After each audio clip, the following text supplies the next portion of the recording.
Hey everyone, welcome to the Wilson Homestead.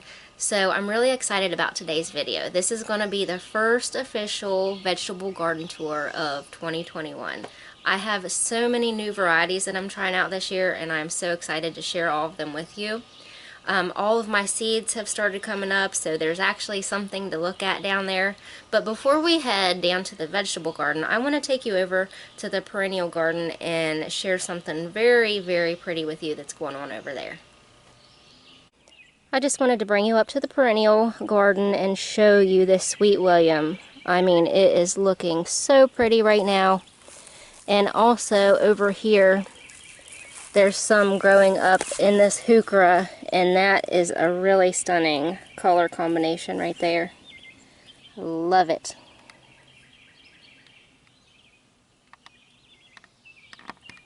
Okay, now let's head down to the garden. I hope that I can get this tour finished tonight. We have some storms that are supposed to come through the area later this evening, and like I can feel it coming on. I suffer from migraines, so I feel the pressure whenever there's a storm coming in, and I'm feeling that pressure right now. So hopefully, fingers crossed, we can get through this garden tour before it starts to rain. Let's go.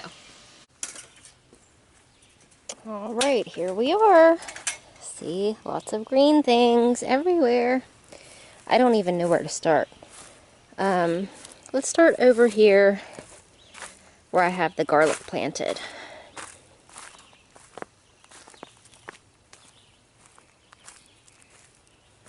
And I didn't clean up my hose. I watered this morning just in case we didn't get the storms that rolled in. I've got half a bed of garlic and half a bed of beans. But anyway, this is Italian garlic. It's a hardneck variety. So in the summertime, it puts off scapes. And you need to cut these off, and then it will put the rest of the energy into making the bulb bigger instead of putting out a flower. But these scapes can be used for a lot of different things. You can just cut them up in your cooking and use them like you would regular garlic. You can grind them up in place of basil to make garlic scape pesto.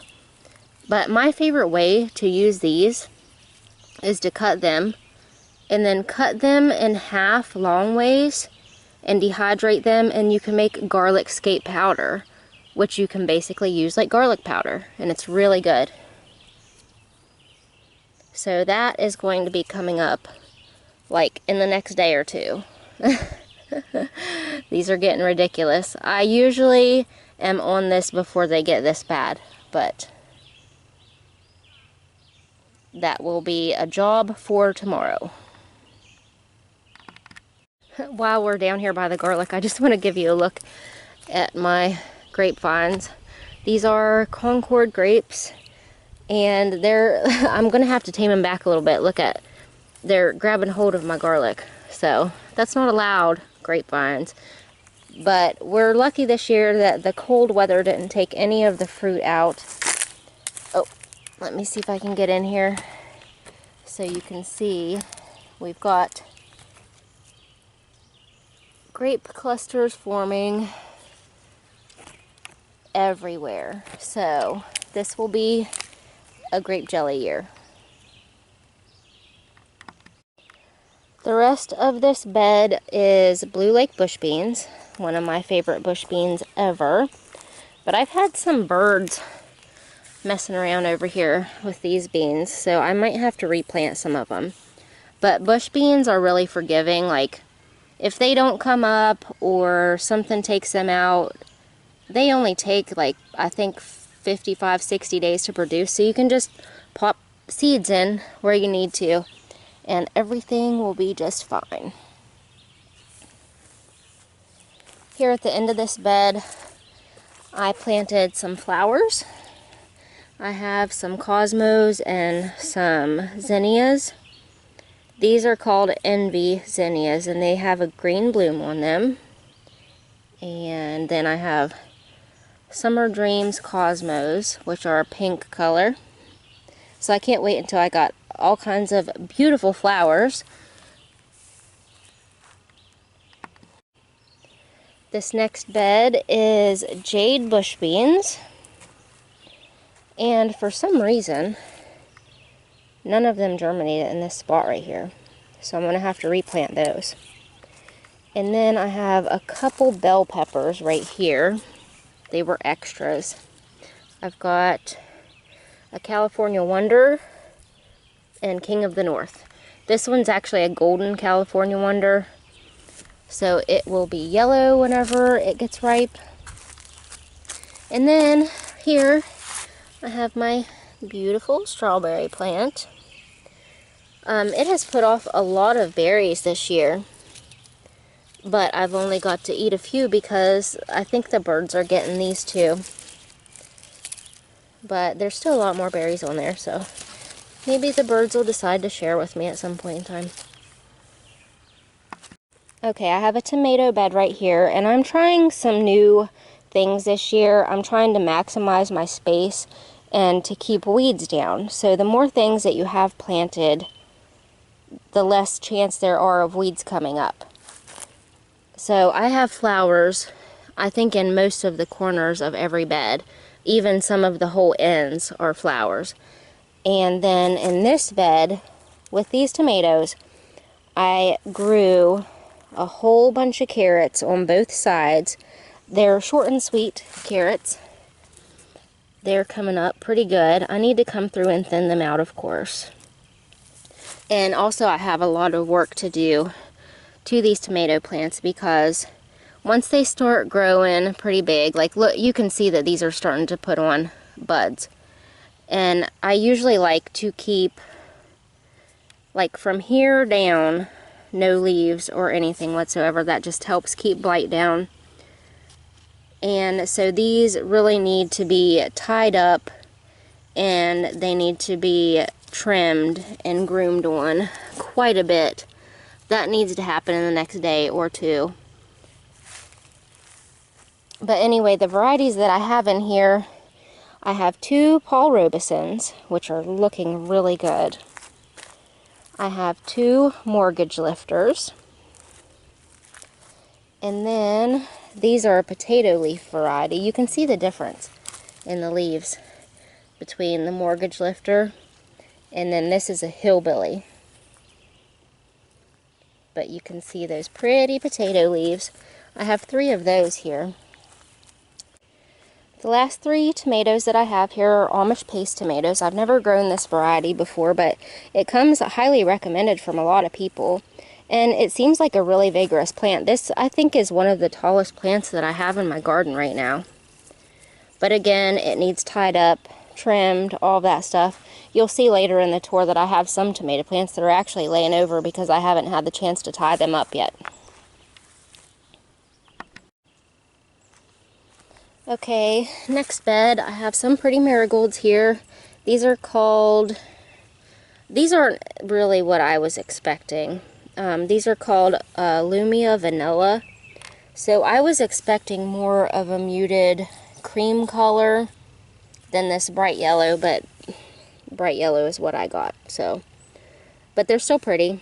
And anyway, I thought that I would mix up the flowers a little bit because I have some marigolds, some of the zinnias, some of the cosmos here and there. And I think that I have some extra plants that I didn't use, so I think I'm going to bring some more flowers down here and incorporate in the garden, because it's always nice to have some sustenance for the bees. Okay, so this row, I did the same thing where I ringed the outside with carrots. These are long imperator carrots on both sides. And then down the middle here, I have muncher cucumbers to this point. And then I have bait alpha cucumbers. And both of these cucumbers are pretty much the same. I grew both varieties last year, and I really honestly couldn't tell the difference in them. They're a smooth-skinned cucumber, and they're really good. Now these need thinned out very soon. I will probably go through and clip out every other plant so that way that they have room to grow and they don't have to fight for water and all of that. The carrots are doing okay-ish. There's a lot of bare spots in here where nothing came up, so I don't know what's up with that. But like I said, I have some spare flowers, so I can just pop in flowers where the carrots didn't come up, and that will be just fun. At the end of this bed, I have Tenderette bush beans. This is another one of my favorite bush bean varieties, and they're looking pretty good. I mean, something has been tearing at these two. It could be slugs, it could be birds, I don't know. But anyway, I will go back in and fill in all of these places where nothing germinated, and it's not a big deal. Okay, this row is a little bit sad. This is where I planted my national pickling cucumbers on this trellis. I have some marigolds dotted throughout here, and plus here in the front I have some mammoth dill that I grew. It's coming up pretty good. You can see that they look almost just the same as carrots. They're in the same family. But anyway, I usually don't thin this out a whole lot. I just let it do its thing. Like the carrots you have to thin or you don't get a good root on them. But with this, I don't bother thinning. But this bed has been full of slugs. Like they took out some of my cucumber plants. Look what they did to this poor marigold. They ate every leaf off of it. And I know it was slugs because I came out here and I saw them on it. So what I did was I came out with, I can't remember the name of it. It's an organic pellet that you put out, and I treated my garden twice with that, with the organic slug pellets, and I think it has helped. But these plants were so damaged before I knew what was going on that I don't know. I might have to replant some of these. I'm kind of hoping that I can take the good looking ones and like transplant them to spots that are empty. I don't know if that'll work. If it doesn't, like I said, I will just plant some new ones and we'll move on. But this whole row will be pickling cucumbers because I make a lot of dill pickles, so I have to have enough for my family. Plus, I have to have enough to share with everybody else because everybody goes wild over the dill pickles that I take to cookouts and stuff. So I like to share. Moving on to the next bed, I have some sage here. I have already harvested off of it, and now I'm just letting it go to bloom because the bees absolutely love this plant. It's pretty late in the evening right now, so I think the bees already went to bed, but usually during the day when the sun's shining on this garden, there's always bees right here. I have 3 Ford Hook zucchinis right here, and hopefully I can find a way to deter the squash vine borers this year. I have seen a tip where if you wrap the base of the plant, like the stem of it, in aluminum foil, that might help, so I might try to do that. Okay, these beans right here, I'm really excited about. I've never grown these before. These are red Swan bush beans, and yes, the beans are red. So I think those are going to be really pretty. And then I put some flowers here at the end that have not come up yet. I don't know if they're going to. I might have to transplant something into there. These next 2 beds I planted the exact same things, like mirror image, because it's right here at the arch trellis that is made of cattle panels. So I'm just going to go through one bed and tell you what I have in here. The other side will be exactly the same. I planted flowers in this section because I wanted, like, right whenever I walk through my gate, my front gate is right here, I want beauty to be everywhere. So I did zinnias and cosmos, and then right here in the middle are some Mammoth Sunflowers. Now I will thin these out to where there's only one plant because I don't want that many growing in that spot. They just get too big for that.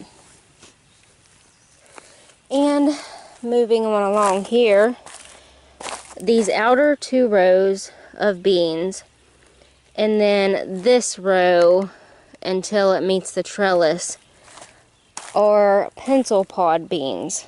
They're a wax bean. And then once you get down here, you can see the color difference in these plants. These are Royal Burgundy bush beans. So I have 2 rows of those that go the rest of the way down to here. And then of course, more flowers right here on the end. And now to grow up the trellis, I have sunset runner beans, which are a really beautiful, like peachy colored bloom. Plus they're edible. Like, how can you not win with that? I think I did 4 or 5 plants on each end. And also on the end of the trellis up there, there's 4 or 5 at each end. And then I planted sugar baby watermelons. I've never tried to grow melons up this trellis before, so this will be new to me. I'm going to have to find a way to support them while they're on the trellis, but I will cross that bridge when I get there. But I will probably thin this to 1 plant so that way it has all of this room. The middle of this is Kentucky Wonder pole beans, which I had pretty good luck with last year. I'm going to have to reseed some right in here. And then here I planted another melon. This is I know I'm going to butcher this name, Charente. And I will thin these down probably to 1 plant also. I'm not sure if I need to, because that's a pretty good bit of space. I'm not sure what to do. I've never grown melons up these trellises before, but it seems like they would take a lot of room. And like I said, I've got the sunset runner beans right here and the Kentucky Wonder pole beans right there. I don't know. What do you think? Is that enough space where I could just let both of those grow? If I would spread them out, I think it might be fine. I might try to do that and regret it later. Now with the watermelon, I don't know. I've never grown watermelon before, and they seem to be a bit more vigorous in growth already. So I feel like I really should only do 1 of those. And like I said, same thing mirrored on the other side. But once these beans are blooming and the flowers are blooming, I think this is going to be really pretty this year. This next bed is a mixed bed. So I think what I'm going to do is tell you what varieties of tomatoes I have in here first, and then I'll go through all of the rest of this stuff. I have 1 black creme here. I went crazy growing black cremes this year. Like, I couldn't even give them away. I grew so many of them, but I'm really impressed. I've never grown black creme before, and it's supposed to be one of the darker tomatoes, like Cherokee Purple or Carbon. I've grown both of those, but I have never grown black creme, and I'm really impressed with this plant so far. Now, it isn't the tallest out of all of the plants that I have, but look how thick this stem is. I mean, it is a hardy looking plant.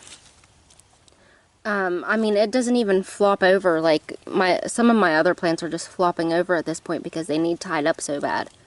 But this one is already putting on buds.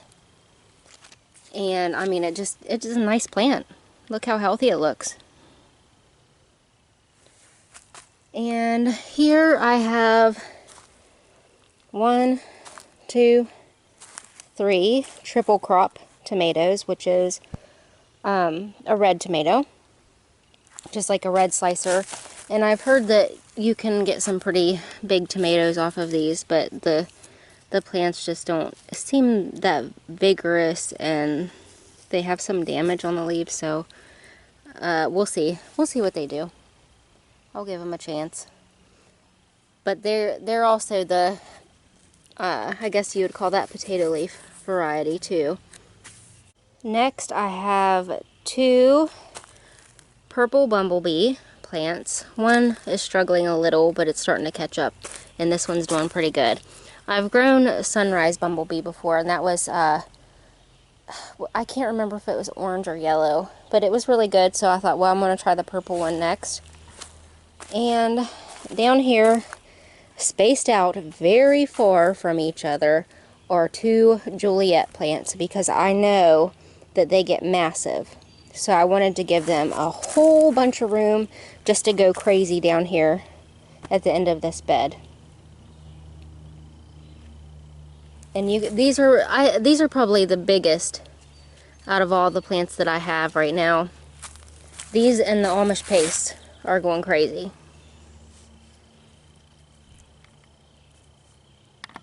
Okay, now the front of this tomato bed has flowers all along the front. I think I put cosmos in the middle and then zinnias on the side. And then I have rows of, what's the variety? It's Rutabaga. Laurentian Rutabaga. That's what it was.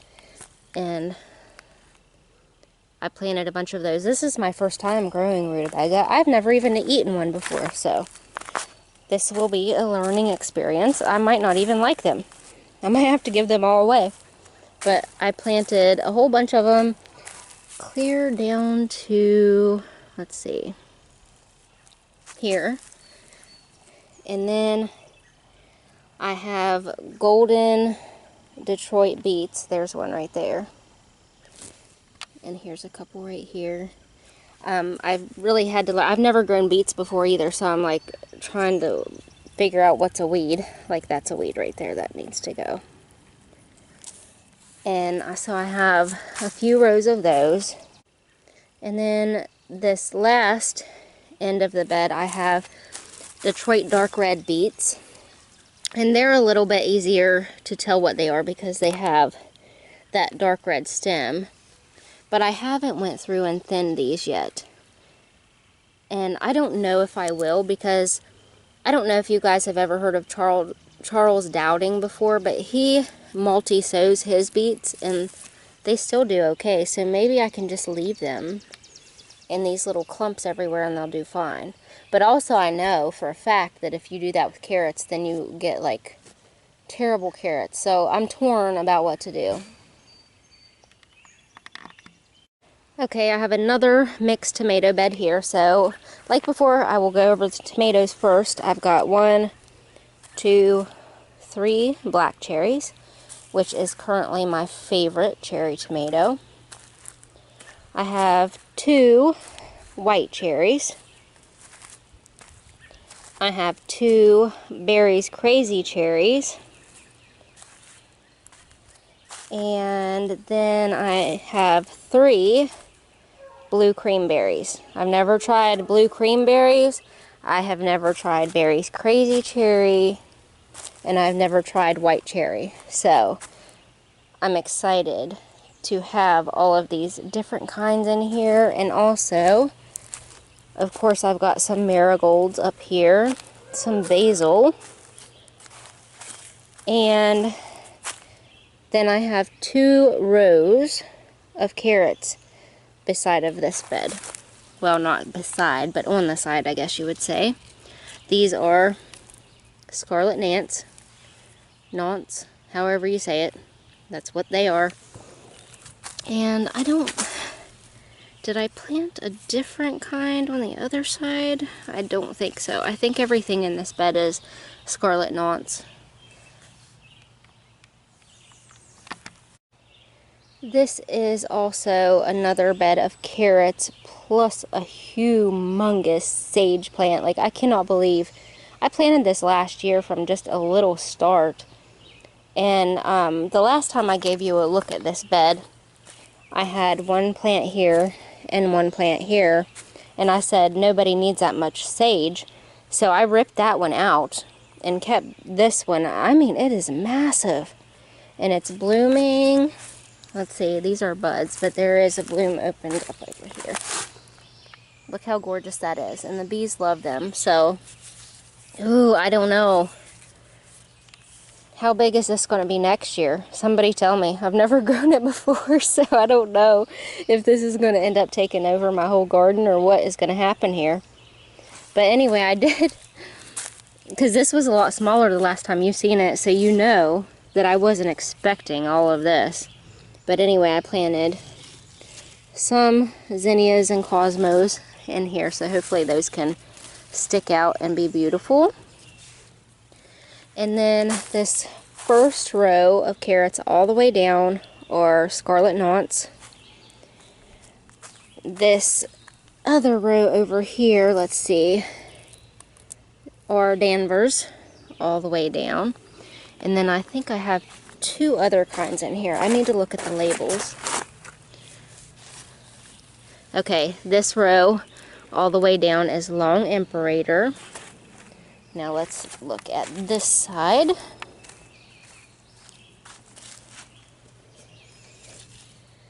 Okay, and this row all the way down are Short and Sweet. And these need thin badly also. I will come in and do that here pretty quick.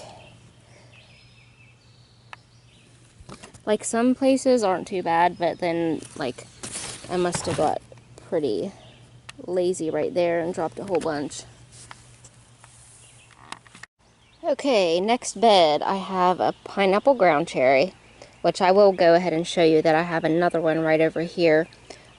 Supposedly you need to have two plants so that way they can pollinate each other or you won't get very many fruit. So, two of those, and then we start with beans. And this is kind of like an odds and ends bed because, like, I had a little bit of red Swan beans left, so I put those in here. And then I did some golden butter wax beans all the way up to here.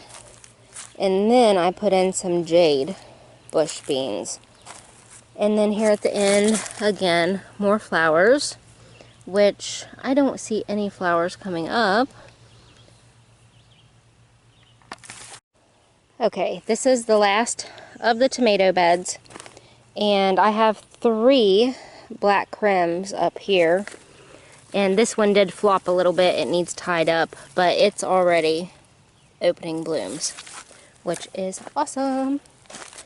And then I have another variety that I've never tried before. 1, 2, 3, Pink Berkeley tie-dye. This is a Wild Boar's Farm variety, and I'm very excited about it. And then one of my favorites, I have 2 Aunt Ruby's German Green. I have grown these in a previous year and they were absolutely awesome. And then I have 2 pork chop tomatoes, which I think they're also a Wild Boar Farms variety, but I think that they're like green and yellow striped. I don't know. We'll see. I'm excited about those. And then I've got some more flowers and that other ground cherry that I just showed you. And then some more flowers. Okay, we're at the last 2 beds and most of it is onions. So up here at the top we have candy onions, and they are doing really well. They're starting to get some size. I need to come in here pretty quick and pull some of the dirt away from these so that they have an easier time bulbing up. But like right now, they're perfect to use as green onions.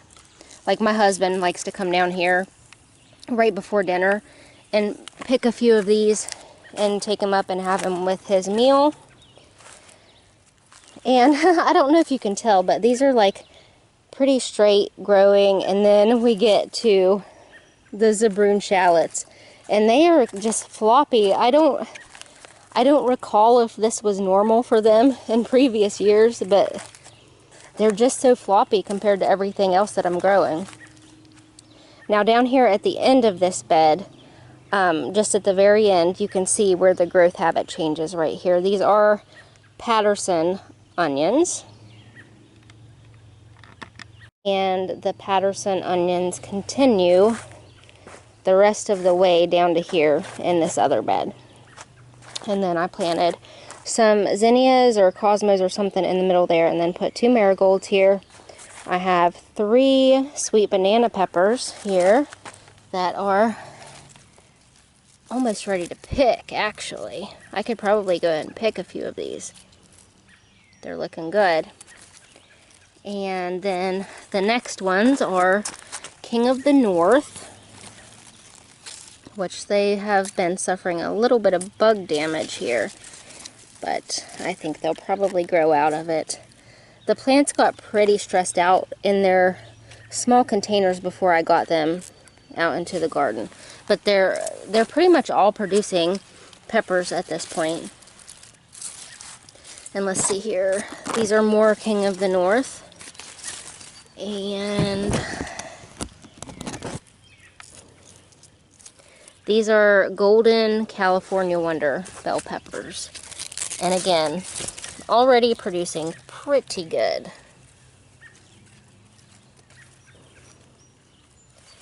These are Big Reds here and here. And they're probably the biggest ones so far, I would say, besides the banana peppers. And then this tall section right here, these are called full Jew Jalapenos. I'm so excited about these. They're a hybrid pepper. They're made, can you hear that? It's close to 4th of July and everybody is setting off fireworks. And it's not even dark yet. But anyway, that's what we hear every evening now. And we'll keep hearing that for the next month or so. But anyway, these are a jalapeno that have no heat. And I'm so excited about it because I can make cowboy candy that I can actually eat and not have to suffer through eating it. Because I can't handle hot and spicy food. But look at these. Ooh, I'm so excited. Oh, look! Look at this one. I can probably pick this now. I think I'm going to. Oh, I should probably try this on camera.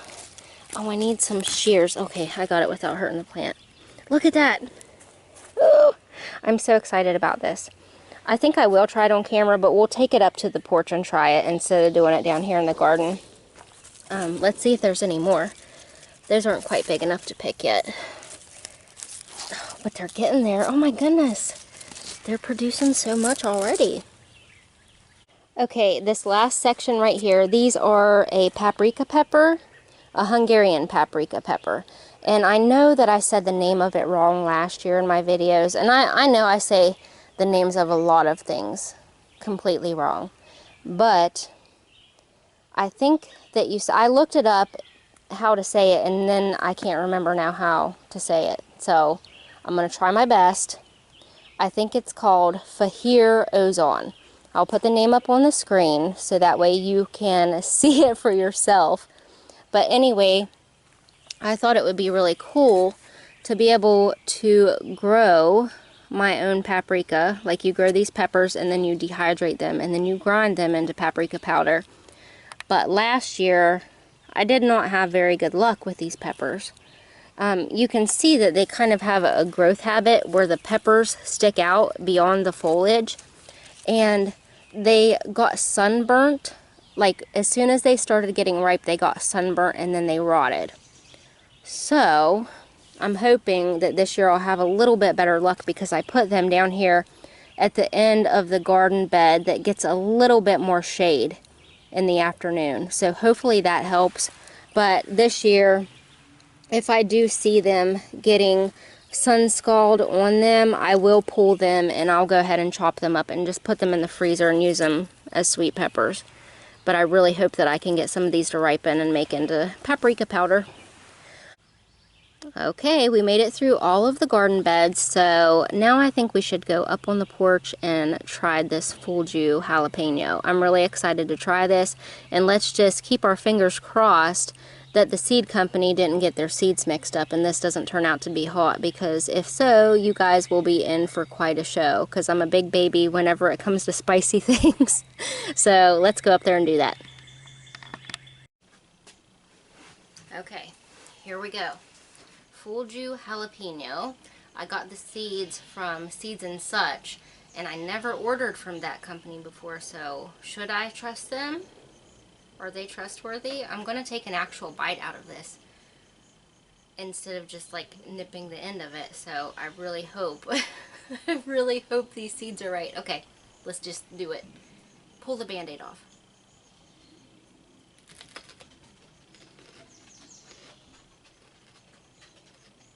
Yep. They got it right. That's amazing. It tastes like a jalapeno without the heat. It's really good. It's really sweet.